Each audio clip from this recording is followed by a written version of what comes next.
사순절이 시작됐습니다. 그래서 이사야서를 잠시 쉬고 마가복음으로 사순절 새벽 말씀을 나누고자 합니다. 본문은 예수님께서 공생의 사역을 시작하신 지 얼마 안 되는 시점으로 갈릴리 호수 북쪽에 있는 가버나움에 들어가셨을 때 일어난 일에 대해서 기록하고 있습니다. 이미 예수님에 대한 소문이 많이 나서 사람들이 몰렸고, 예수님께서는 어느 집에서 하나님 나라의 복음을 전하시고 또한 중풍병자를 고쳐주셨습니다. 중풍병자를 고치시면서 내 죄 사함을 받았느니라 하심으로 그 자리에 있던 서기관들이 속으로 신성모독이라 생각하며 반발했습니다. 예수님께서는 그들의 생각을 아시고 당신께 죄 사하는 권세가 있음을 밝히 말씀하셨습니다. 그러고 나서 예수님께서는 다시 바닷가로 나가셨고, 그때도 많은 사람들이 몰려 그들에게 복음을 가르치셨습니다. 그렇게 말씀을 가르치신 후에 지나가시다가 레이라고 하고 다르게는 마태라고 하는 세리를 만나시게 됩니다. 그리고 그를 제자로 부르십니다. 이에 감사하여 레이는 예수님의 식사에 초대하여 다른 이들과 함께 즐거운 시간을 갖습니다. 참으로 아름다운 장면인데, 이 본문에서 가장 흥미로운 말은 아마도 17절에 있는 나는 의인을 부르러 온 것이 아니요 죄인을 부르러 왔노라 하신 말씀일 겁니다.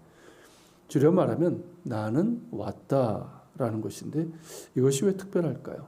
선지자들의 경우는 하나님의 명령에 따라 나는 뭐뭐 하도록 부르심을 받았다라고 말하지 나는 뭐뭐 하러 왔다라고 하지 않습니다. 이 차이가 의미하는 것은 선지자들은 그들이 말한 대로 하나님의 부르심에 따라 하나님의 말씀을 전하거나 어떤 일을 하라고 보냄을 받은 사람들입니다. 그러나 예수님께서는 친히 오신 하나님이십니다. 즉 이스라엘의 메시아로서의 역할뿐만 아니라 동시에 이스라엘의 하나님으로서의 역할도 수행하시기에 오신 분이십니다. 마침내 자기 백성을 구원하시기 위해 하나님의 영광을 계시하시고 그분의 나라를 수립하기 위해 오신 하나님의 본체이십니다. 그러기에 예수님께서는 하나님께로 이룰 수 있는 길이요 진리요 생명이십니다. 제자들에게도 나를 본 자는 곧 아버지 하나님을 본 것이라 하셨고, 복음서 저자들 역시 예수님 안에 하나님의 영광과 은혜가 충만함을 증언하고 있습니다. 임마누엘, 우리와 함께 하시기 위해서 하나님의 본체께서 친히 우리 가운데 오셨습니다. 그 이유는 잃은 양들을 찾으려 하심이고 병든 자를 고치시고 죄인을 부르러 오셨습니다.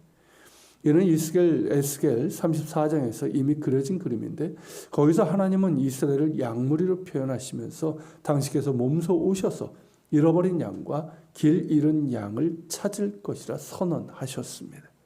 그 말씀 그대로 오셨고 잃어버린 양들을 찾고 계십니다. 본문에서는 의사의 이미지로 말씀하고 계십니다. 의사는 건강한 자들을 위해서 있는 것이 아니라 병든 자들을 위해서 있는 것입니다. 이 말씀을 하신 이유는 예수님을 감시하던 이들 때문입니다. 이들은 우리가 아는 것처럼 율법사 그리고 서기관 등으로 알려진 바리새인들입니다. 처음에는 갈릴리에 큰 랍비가 났다 하여 환영했지만 예수님의 가르침이나 행동이 자신들의 규범과 가르침과는 달라 점점 의심의 눈으로 바라보았고, 후에는 반대하고 급기야 예수님을 제거하고자 했습니다. 이때에도 이들은 예수님의 가르침을 들으면서 감시하고 있었습니다. 중풍병자를 고칠 때에도 죄사함의 권세가 있다 선언하신 것으로 인해서 신성모독이라 생각했던 이들이었습니다. 그런데 이번에는 세리를 제자로 부르시고 세리가 마련한 자리에서 죄인들, 이 세리들과 함께 어울려 식사를 하며 즐기고 있는 겁니다. 이들에게는 예수님의 이런 행동이 충격적이고 아주 불쾌했습니다. 자신들과 같은 랍비라고 한다면 부정한 죄인들과 거리를 두면서 구별된 행동을 해야 되는데, 어찌된 까닭인지 세리 및 죄인들과 어울려 먹고 마시며 즐기고 있으니 말입니다. 이에 대해 예수님께서는 당신의 견해를 의심의 여지 없이 전달하셨습니다. 그것이 바로 예수님께서 오신 이유이기도 합니다. 앞서 말씀드린 것처럼 예수님은 여느 선지자처럼 하나님의 부르심을 받은 것이 아니라 구약 성경을 통해서 약속하신 그대로 이 땅에 오신 하나님의 본체이십니다. 예수님께서 이 땅에 오신 이유는 병든 자들을 고치기 위함이고 죄인을 불러 구원하시기 위함입니다. 예수님을 통해서 몸과 영혼이 병든 자들이 취함을 받고 죄인들이 죄 용서함을 받아 하나님의 자녀가 되는 구원이 일어나고 있다는 것입니다. 그렇게 예수님께서 주도하시는 하나님 나라 운동은 병든 자가 치유되고 죄인이 용서받고 의롭다함을 받는 새로운 운동이라는 것을 말씀하신 겁니다. 그들이 불쾌하게 생각했던 것 중에 중심은 세리를 제자로 부르시고 그가 마련한 식사 자리에서 먹고 즐긴 것입니다. 지금도 사람들은 세관원을 그리 좋아하지 않지만 예수님 당시의 세관원은 훨씬 더 미움을 샀습니다. 그들은 유대인들이 가장 증오하던 이방인이지만 가장 높은 군주였던 로마인들, 그리고 지역의 군주지만 그다지 나을 바가 없었던 헤로드 왕가의 하수인 노릇을 했기 때문입니다. 가버나움은 고대 근동 지방의 가장 중요한 교역로인 해변길의 한 지점이었고 헤롯 안디바와 그의 형제인 헤롯 빌립의 영토로 넘어가는 경계이기 때문에 통행세를 받았고 그 일을 했던 사람이 바로 세리들이었습니다. 그런 세리를 좋아할 리가 없고 세리는 로마와 헤롯의 하수인이요 매국노와 같은 자요. 세리라는 말은 곧 죄인을 뜻하는 말이 될 정도로 세리를 멸시하고 죄인시했습니다. 같은 처지에 있던 세리들의 죄하고는 그 누구도 세리와 친구가 되고 싶어하지 않았습니다. 그러나 예수님께서는 세리를 제자로 부르셨고 그들의 친구가 되셨고 그들을 고치시는 의사가 되셨습니다. 스스로 의롭다 생각하는 바리새인들이 볼 때는 부정한 죄인이지만 예수님께서는 죄인을 부르러 오셨다고 하셨습니다. 이는 하나님께서는 죄인도 사랑하시며 그들을 구원하시길 원하신다는 것을 보여주고 있는 겁니다. 사실 우리 모두가 죄인이요 하나님 앞에 악을 행한 악인들입니다. 우리 모두가 병든 자요 우리를 고치시고 살려줄 의사가 필요합니다. 우리를 악에서 구원할 구원자가 필요합니다. 이런 우리를 위해서 오신 분이 바로 예수님이십니다. 그러므로 예수님께서 죄인을 부르실 때는 분명한 부르심의 뜻이 있습니다. 무엇입니까? 나를 따르라. 바로 이 명령입니다. 예수님을 따르라는 이 명령은 우리를 고치시고 구원하시는 주님의 은혜가 담겨 있고 동시에 우리의 진정한 정체성을 확인해 주고 있습니다. 우리는 이 세상을 향해 하나님의 형상과 영광을 반영하도록 창조된 존재입니다. 하나님께서 우리에게 부여하신 그 목적을 이루는 삶을 살라고 예수님께서 우리를 부르고 계시는 겁니다.